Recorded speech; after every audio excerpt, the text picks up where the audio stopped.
Hello everyone. In this video, I'm going to go over our lesson for March 21st, 2023, as I'm out of office today for an on-site testing. In this lesson, we will cover questions that relate to rational operations and conversions. Lesson objective for today's lesson is add, subtract, multiply, and divide rational numbers fluently. Fluently means they might give you a question that has multiplying fractions with decimals, multiplying positives with negatives, could be fractions with fractions, decimals with fractions, and so on and so forth. Another lesson objective for today's session is convert between measurement systems, including the use of proportions and the use of unit rates. And we will see questions for both the lesson objectives. Make sure you click the link to the self-paced Nearpod and practice along with the video so you have a better understanding. Just watching the video will not be as helpful. As you're watching, it is a good idea to take some good notes on a math notebook so you can refer to those notes when it is STAAR test time and you're preparing. I have also linked the TFAR that goes along with this lesson so you can practice how to answer answer all the questions on an actual STAAR test. If you need your TSTS ID number, feel free to send me an email or a text message, and you see here the email address as well as my phone number. Remember, because I'm out of office today, you can anticipate some delays in my email responses and text messages and phone calls. Reminder, if you haven't re-registered for the upcoming school year, I sent you an email on Monday, March the 20th, and it has linked to a some more that has all the details for re-registration. Make sure you re-register so that you can stay with our school for next school year too. And some reminders. And so today is Tuesday. We probably have 3.02 module due today. Throughout the week, these are the 4 modules that are assigned to you. Remember, there is no graded assignment this week. It is a good time to catch up on any missing work or assignments in which you didn't do so well on.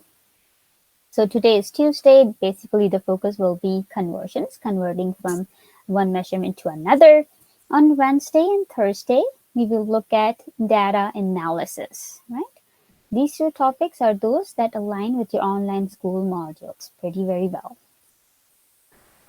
Yes, I am out of office today, and therefore no building blocks or upgrade your grade, right? None of those today. But I will see you on Wednesday, Thursday, and Friday for building blocks and upgrade your grade. If you have been invited to upgrade your grade, please join. It will really help boost your grade.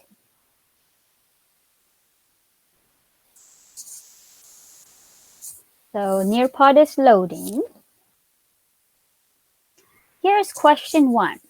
Question 1 says, what is the value of 2 whole 1/4 minus 3 whole 2/5?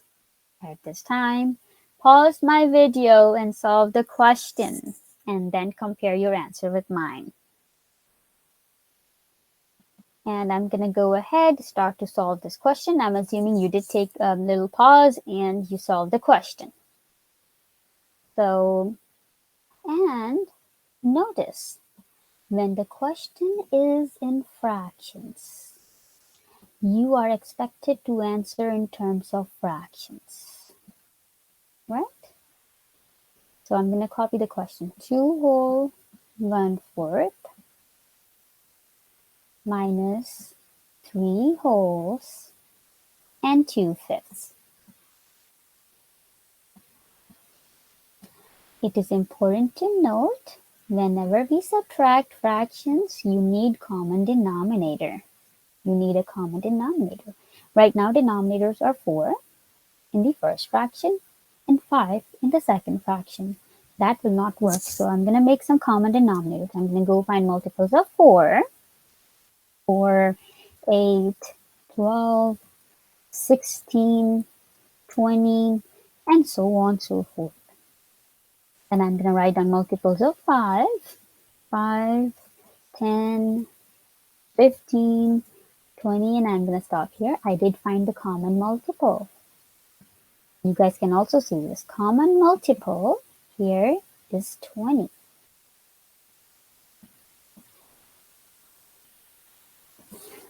So I'm going to go ahead, change both of these fractions to a new denominator of 20.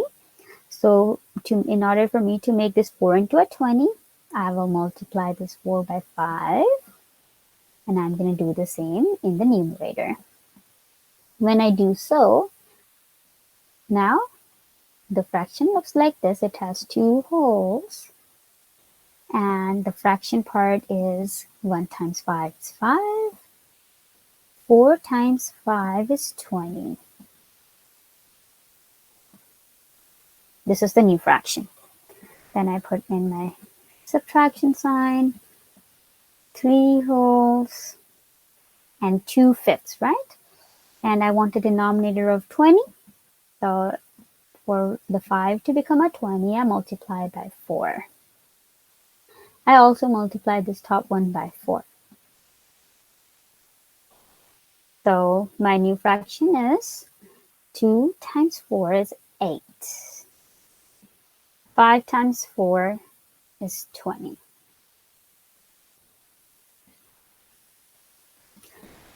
So now we will subtract the 2. And let's see. In this one, it is also important to note which one in itself, if you ignore this negative sign, which one is a greater fraction. You will notice the second one is a greater fraction. So think about it in regular terms. If you are doing a number that is 2 minus 3. If you subtract a bigger number from a smaller number, you will end up getting a negative answer, right? So in order to make the problem easy, I will just rewrite it. Maybe I can say 3 minus 2. And I know 3 minus 2 is 1, right? But I put the bigger number to the front. So in this one, 2 minus 3 will still be a 1, but it will be a negative 1, right? Because of how they're placed. So over here, I'm going to rewrite it so that my bigger fraction is to the front. It has to be 3 wholes, 8 over 10, 8 over 20, minus the 2 whole 5/8. I just rewrote it. And the negative sign, if you want to think about it, was in front of the 3 whole 8 over 20. I can keep a negative sign in front of the 3 whole 8 over 20. If you notice, the 2 whole 5 over 20 is actually a positive number. And so in front of the 2 whole 5/8, you can say there's a plus sign. But you know we need to subtract the 2. There are 2 reasons for subtracting. Initially, there was a subtraction sign. Secondly, in this step, when the 2 fractions have different signs, they need to be subtracted, so you find the difference. And now see, subtraction will be so handy. So we know the answer is supposed to be a negative answer because I'm subtracting a bigger fraction from a smaller fraction. So I put a negative sign. Whole numbers. So a 3 minus a 2. Whole numbers, right? It's just one whole. Now let's look at the fraction. The denominator is 20. And it is easy for me to subtract. 8 minus 5 is 3. Right? There we go with the answer. We can say the answer is answer choice A. So there are multiple concepts that went into this question, and definitely STAAR test is testing at a deeper level. Make sure you take all these good notes on this question. And if there's still some questions that this video didn't help, hop into the building block tomorrow and we will look at it together. I'm going to move on to question 2. Okay, here. I always like to annotate the question, and I do expect you to do the same on an assessment or class assignments. 1 year on Venus is equivalent to 224.7 days on Earth. I will write that down. It is an important piece of information to me. So I say 1 year, right? In Venus is how many days? 224.7 days on Earth. How many days on Earth? How many days on Earth? That means this is that missing piece over here. Right? How many days on Earth? This is the missing piece. In decimal form are equivalent to 9.5 years on Venus. Doesn't line up the information over here. So if there you want to find for 9.5 years Venus, right? So, and we can also kind of leave it like that. So if 1 year in Venus is 224.7 days on Earth, then 9.5 years on Venus will be how many days on Earth? Think about it. Pause the video at this time so you try on your own before you look at my answers.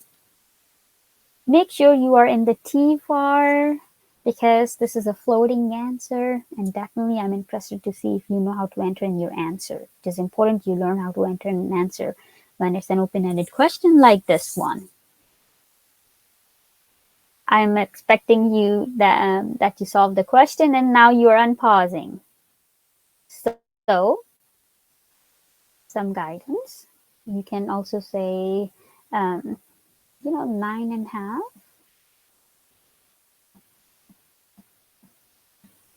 If you don't like fractions, is the same as 9.5. So if I know 1 year is 224 days,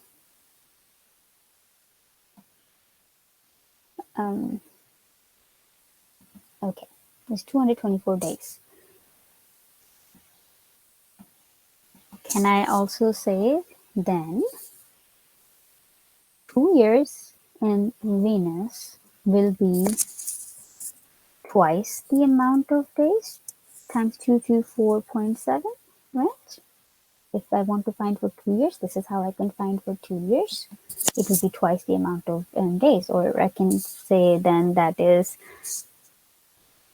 like twice of 224 will be 449.4, 449.4, right? Please verify that. Yep, right? Days on Earth, right? So it will be just twice the number of days. I don't need 2 years, but I need 9.5 years. Using the same concept, I will just do 9.5 times the 224.7 days, and it will tell me how many days on Earth is that. Go ahead, solve this, do the multiplication on your own, and then verify the answer with me. When I solve this, I get an answer that is 2,134.65. That's what I get. Days on Earth. 2,134.65 days on Earth. If I was to put this answer over here, then let me show you how that would go. You will put your 2, 1, 3, 4, 6, 5, and let's see if I can make the font bigger so that it does fit into.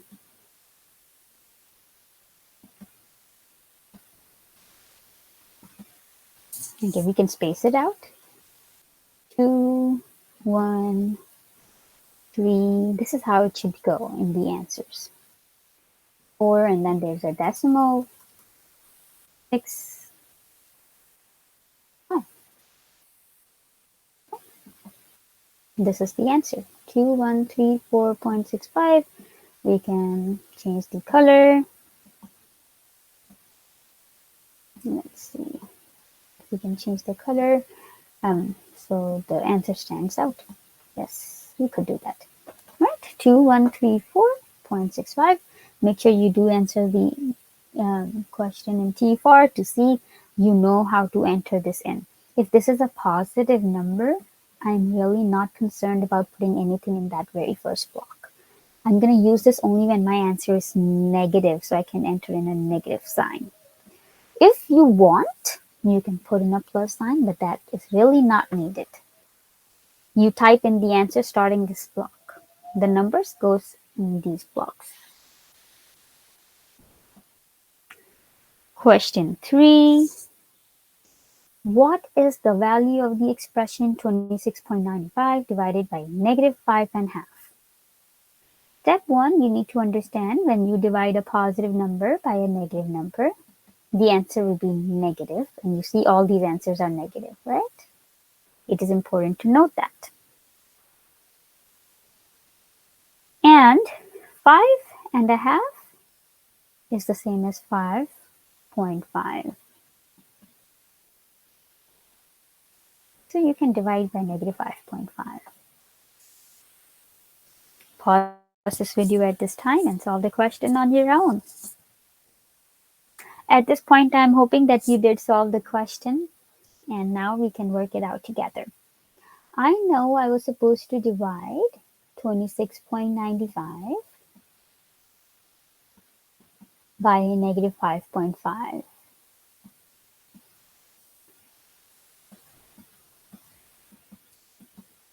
It might not be so easy for me to divide these decimals the way they are.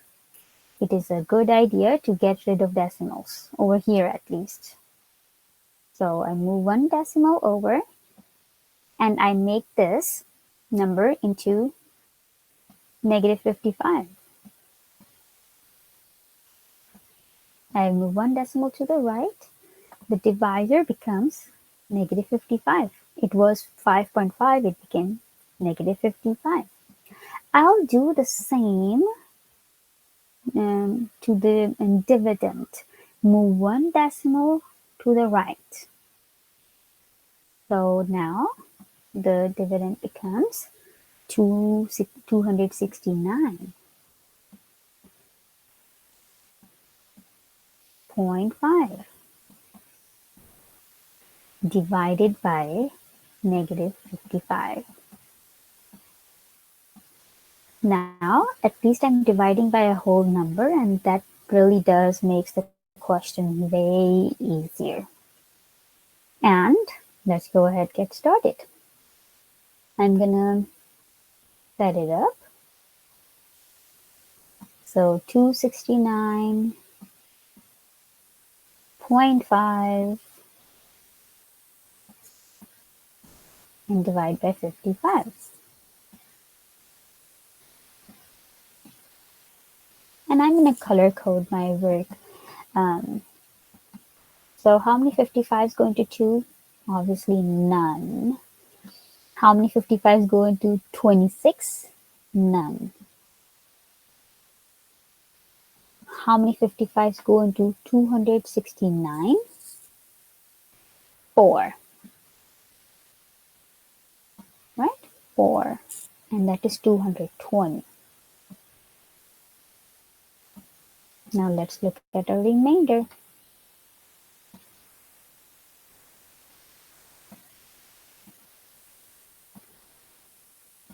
9 minus 0, 9. 6 minus 2, 4. 2 minus 2 is 0, and I don't need that. I will bring down the 5, but also remember there is a decimal over here. You will need to line up the decimal. You will line up the decimal. Okay? Also remember, because you're dividing a positive number by a negative number, this answer will be a negative answer. Don't forget that.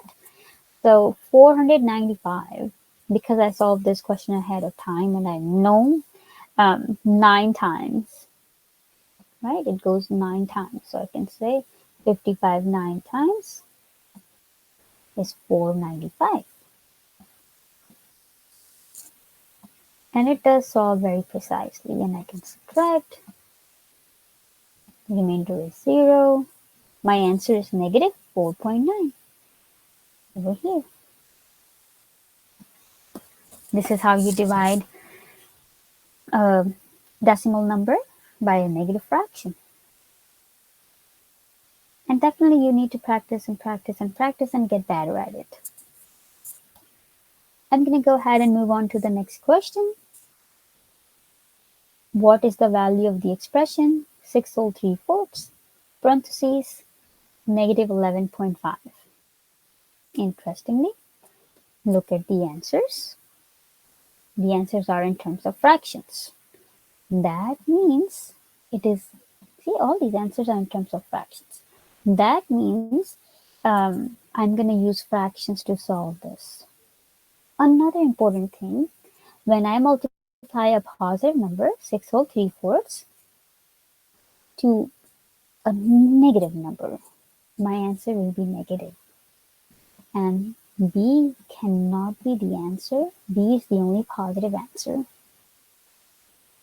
I will also convert 11.5, negative 11.5 into a fraction, right? And it will be negative 11 and 1/2.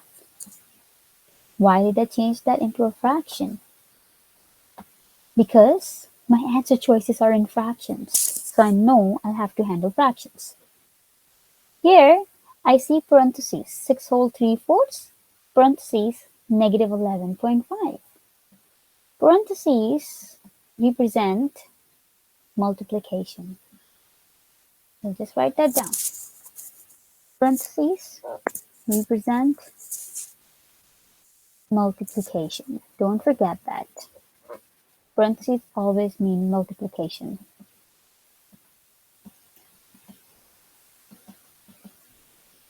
Okay, so I'm going to multiply the two fractions and I know my answer is going to be negative. This first one also will be a negative answer. And now I will start multiplying. First one is 6 whole 3/4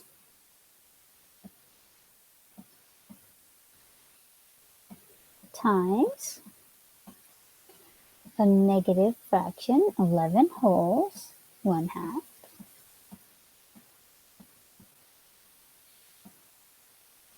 I'll put a negative sign. Okay. When we multiply fractions, mixed numbers like these, it is important we change them into improper.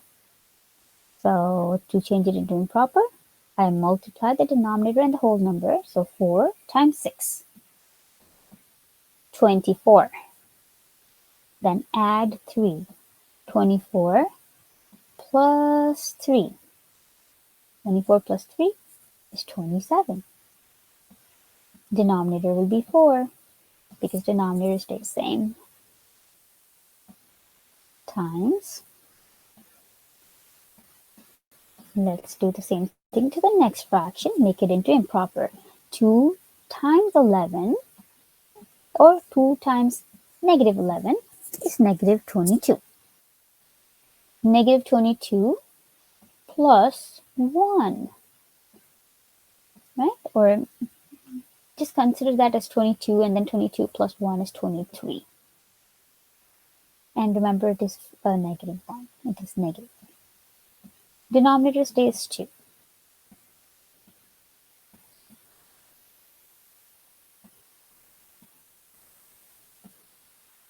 Now, go ahead Get started, solve this on your own, and then compare your answer with mine.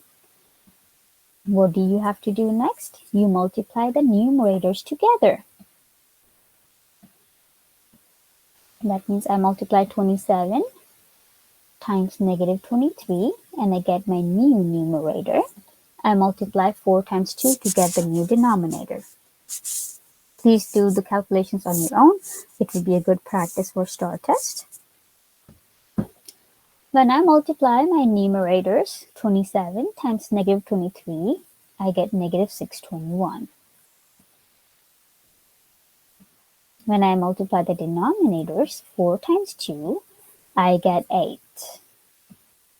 This yet does not match the answers. I will simplify. I'm going to see how many 8s can go into 621. That is, I will divide. I divide. When I divide, just in case if you are struggling with division, I divide like this. 621 divided by 8. This is how you set it up.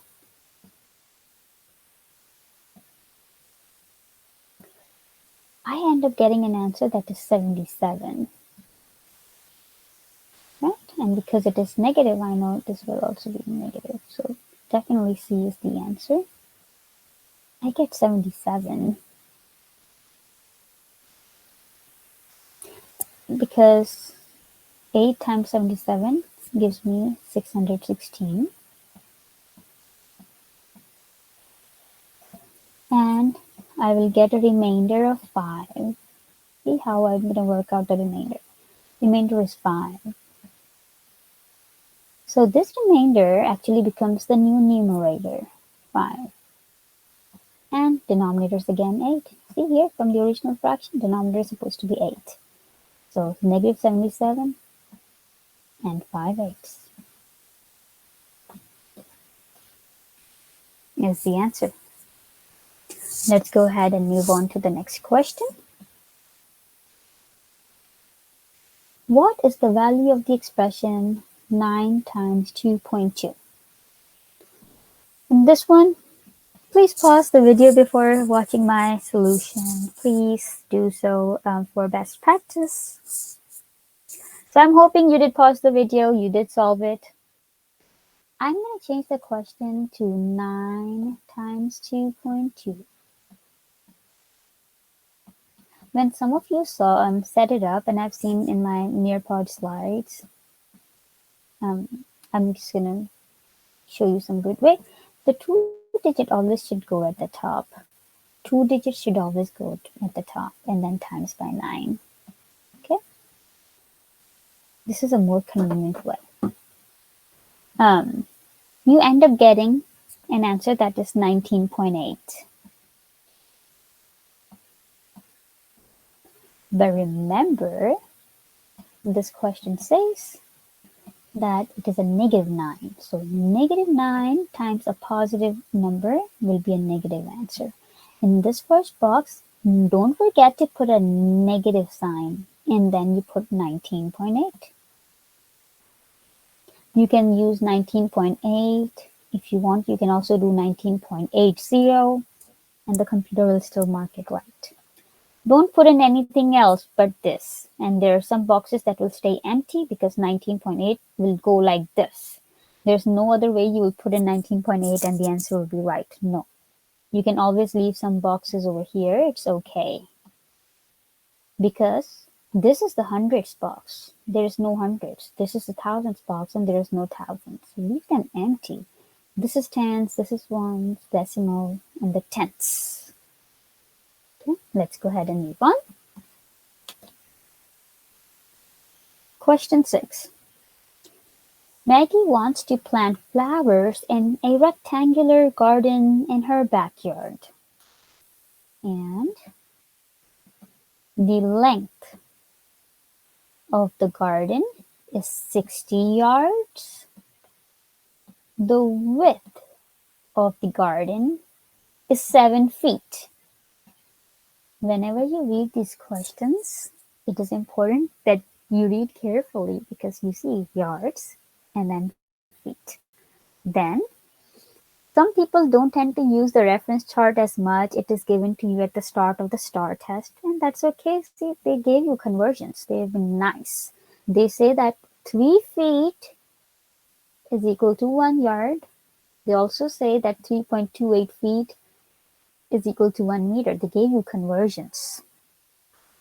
So what is the approximate length and width of Maggie's garden in meters? You want the answer in terms of meters. Okay, so let's go ahead and see how I'm going to change it into meters. So first I'm going to consider the length. And the length is in yards. So I know length. Length is 60 yards. And the conversion given to me is 1 yard is 3 feet. 1 yard is 3 feet. So if I want to find for 60 yards, I will just multiply by 60. I'll do 3 feet times 60. And that will tell me that this length of 60 yards is also the same as 180 feet. Step 1, right? Then I'm going to see, they told me the conversion for feet to meters because I want an answer that will be in meters. I know that 1 meter is 3.28 feet, right? So I'm going to go ahead and find for, I don't know how many meters is that, but I know my feet is 180 feet, right? Basically, if you know that 3.28 feet is going to make 1 meter, you will see how many of the 3.28 can go into 180 to find the number of meters.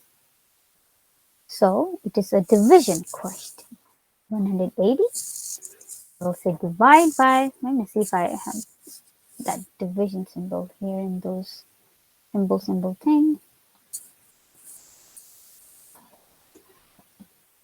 I don't see a division symbol, but I will just go ahead and use this one as a divide. Divide by 3.28. Right? And that will tell me how many meters. And definitely you can, rewind the video and watch multiple times so that it makes sense to you. If it still doesn't, hop into the tutorial session so I can help you. I end up getting an answer that is 54.9. If you're in the TFAR, you will see this as an answer choice. This story belongs to the length, right? For the length. Then this answer goes over here. 54.9 will be the length in meters.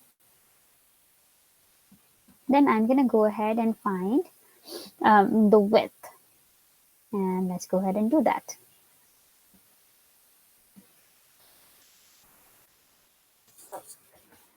Width given to us is 7 feet.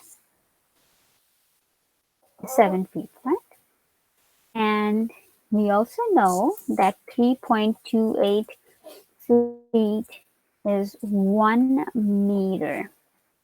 Same like we did. We will see how many of the 3.28 feet, can go into the 7. So I basically divide the 7 feet by 3.28 to find how many of these can go into. And if you know, approximately 2 of the 3.28s can go into the 7 feet. Approximately. So the answer precisely was 2.1. And there isn't multiple calculations for width because the width is already in feet. Whereas the length was in yards, so there was more calculations for length. So therefore the answer is 2.1. This is one tricky question I know might trip several of you. But if you got it right, definitely, I would be very proud of you. Question 7. The length of a ruler is 12 inches.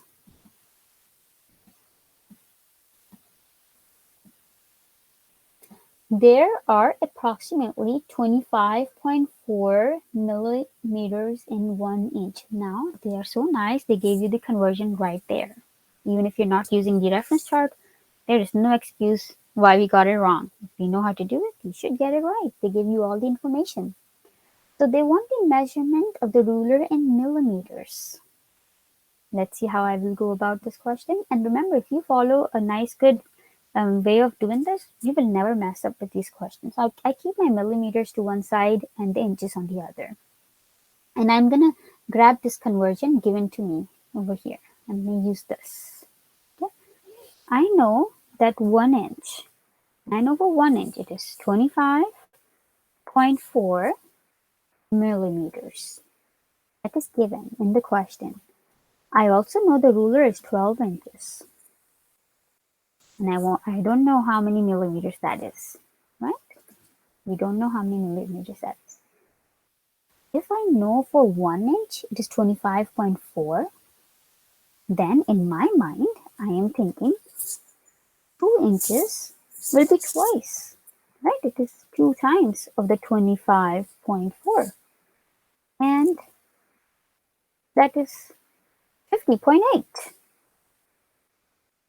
millimeters, right? But I don't want for 2 inches. I want for 12 inches. Therefore, if you want for 12 inches, do the same process. Do 12 times the 25.4.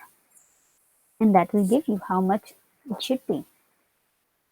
And when I multiply these, I get 304.8 millimeters. See how I line up the things? And if you line up this way, try to make a sense out of it. Like here, I'm trying to make a sense out of it. So I know it has to be multiplicative. So for 12 inches, it has to be multiplicative. I'm never going to miss on these questions.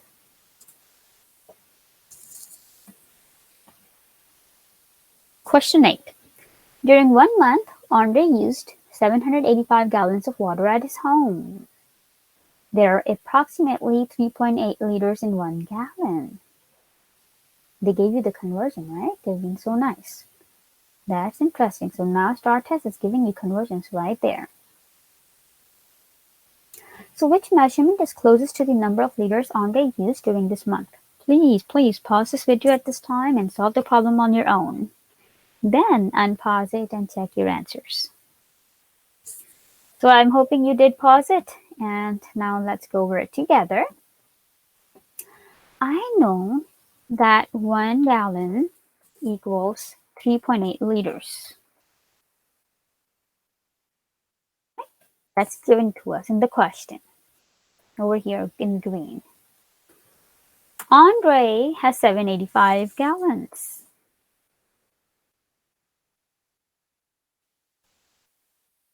How many liters is that? How many liters is that? 1 gallon is 3.8. If you want to make a sense out of it, think about 2 gallons. 2 gallons is twice of 3.8, right? And twice of 3.8 will be 7.6 liters, right? In the same manner, if you want to find for 785 gallons, it should just be multiplicative. Just like finding for twice the number of gallons 2 times. For 785, I'll just do 785 times 3.8. And I get an answer that is 2,983 liters. Answer choice C is the correct one.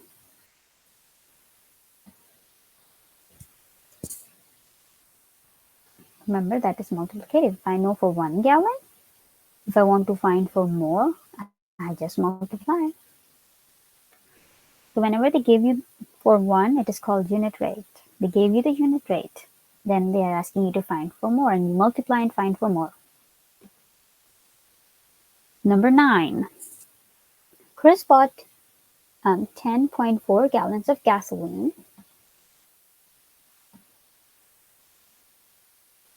There are approximately 3.8 liters in 1 gallon.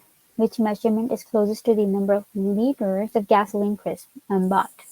Again, a very similar question. Pause this video at this time and solve on your own.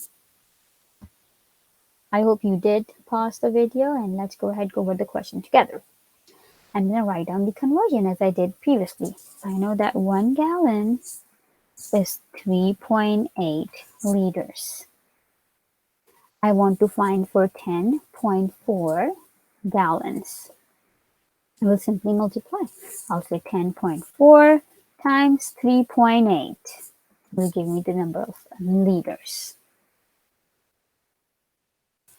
39.52 liters is the answer.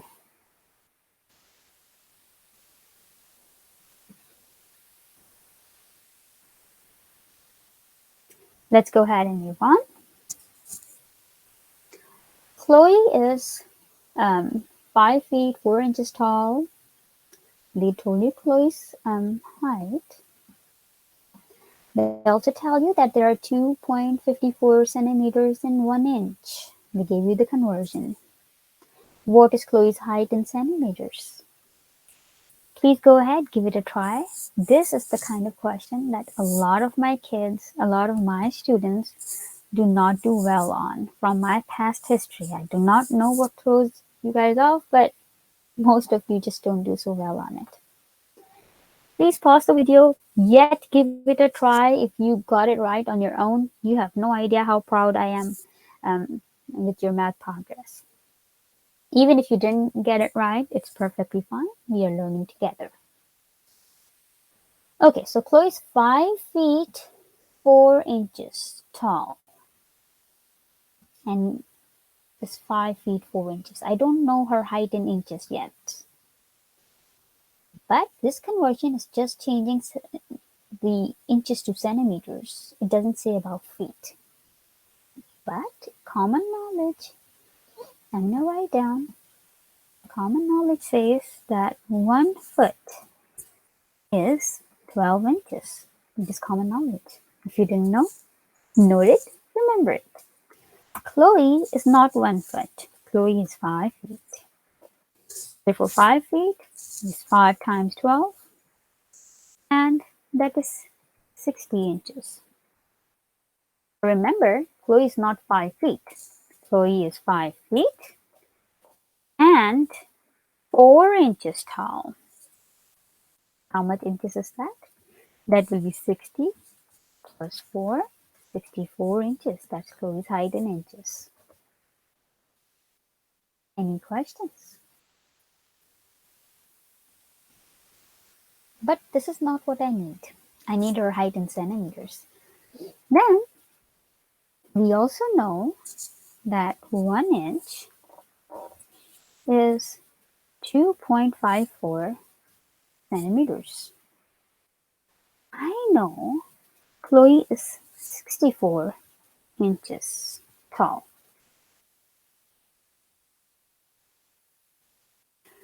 So if in 1 inch there's 2.54 centimeters, just like how we always try to make a sense out of it, think about it. Then 2 inches is twice, right? I do 2 times 2.54, 3.08, right?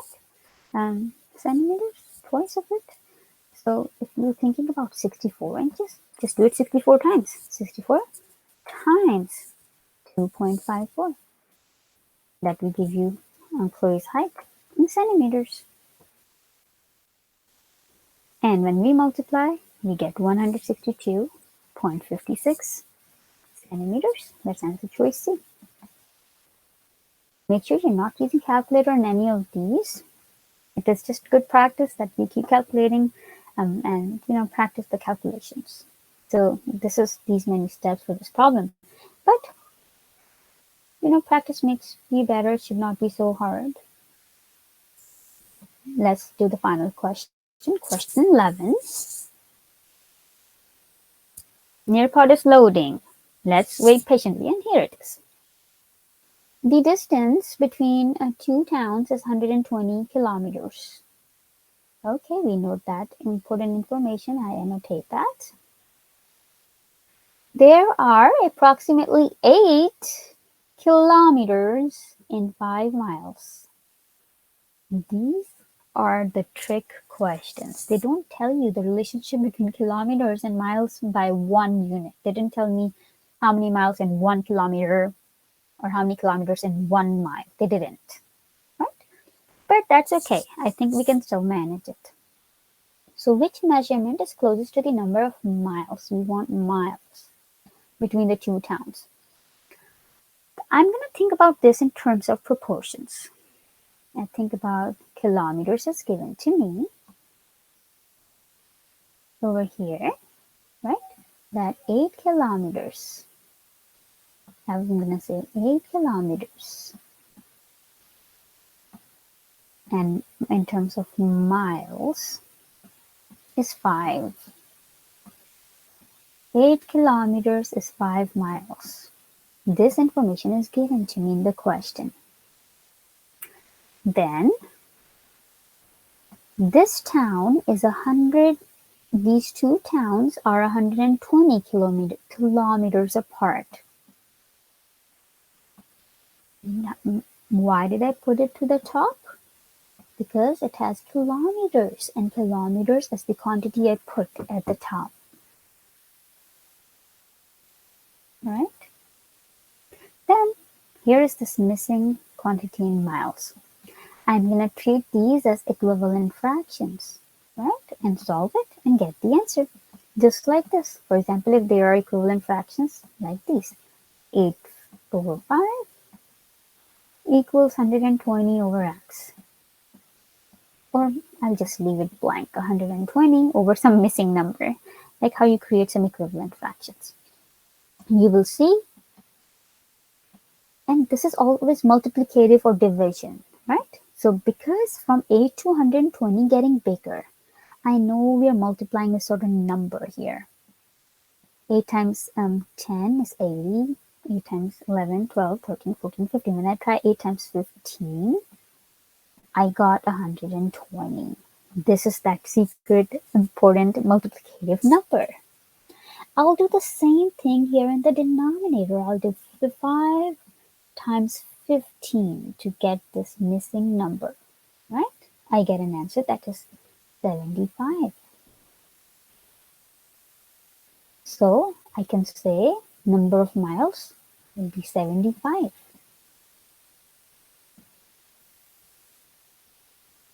Okay. And you could have done all the previous conversion questions in this manner also, like create some equivalent fractions. I don't know, I didn't even feel the need to. Just made sense to write down statements and solve. But definitely you can line up the numbers and solve it this way.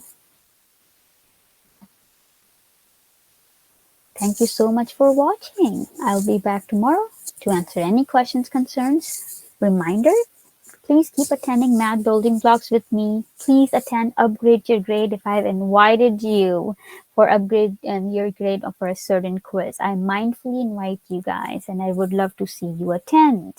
Thank you so much for watching.